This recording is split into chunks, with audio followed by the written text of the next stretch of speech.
Well, a soldier at his lowest, saved by his fellow soldiers.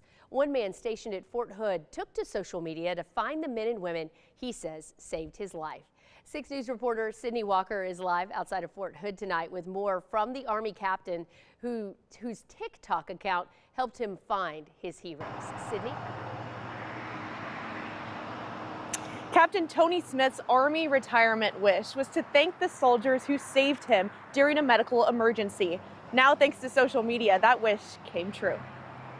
All right, so on June 14th, 2024, I had a near heart attack. Captain Tony Smith was on a run in the summer of 2024. Personally, physically, mentally, it felt like my worst day. He felt off. Decided to go to Darnell, so I drove off of Legends and essentially blacked out. He pulled over and broke down. So I'd gotten out of my car and went manic, essentially. I kind of lost it. That's when soldiers stepped in. MPs in EMS showed up. They rushed him to the ER for what they thought was a mental health emergency. Kidney and liver enzymes were elevated. They found the blood clot in my left leg. A scare. My next day could have been my last day. That shoots up to your heart, your lungs, in your brain.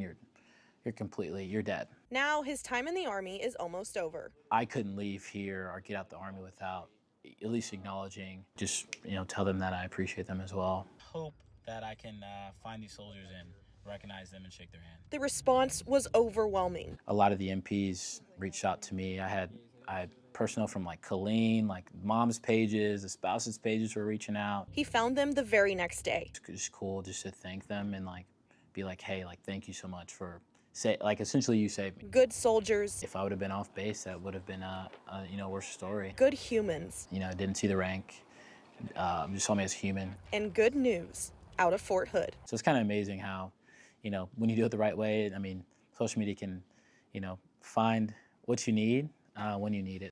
Smith said, whenever you put on that Army uniform, it doesn't matter who you are. Once you put on that uniform, you're all a part of the same team. Live outside of Fort Hood, Sydney Walker, 6 News. Yeah, it was great. They all had each other's backs there. Sydney, thank you.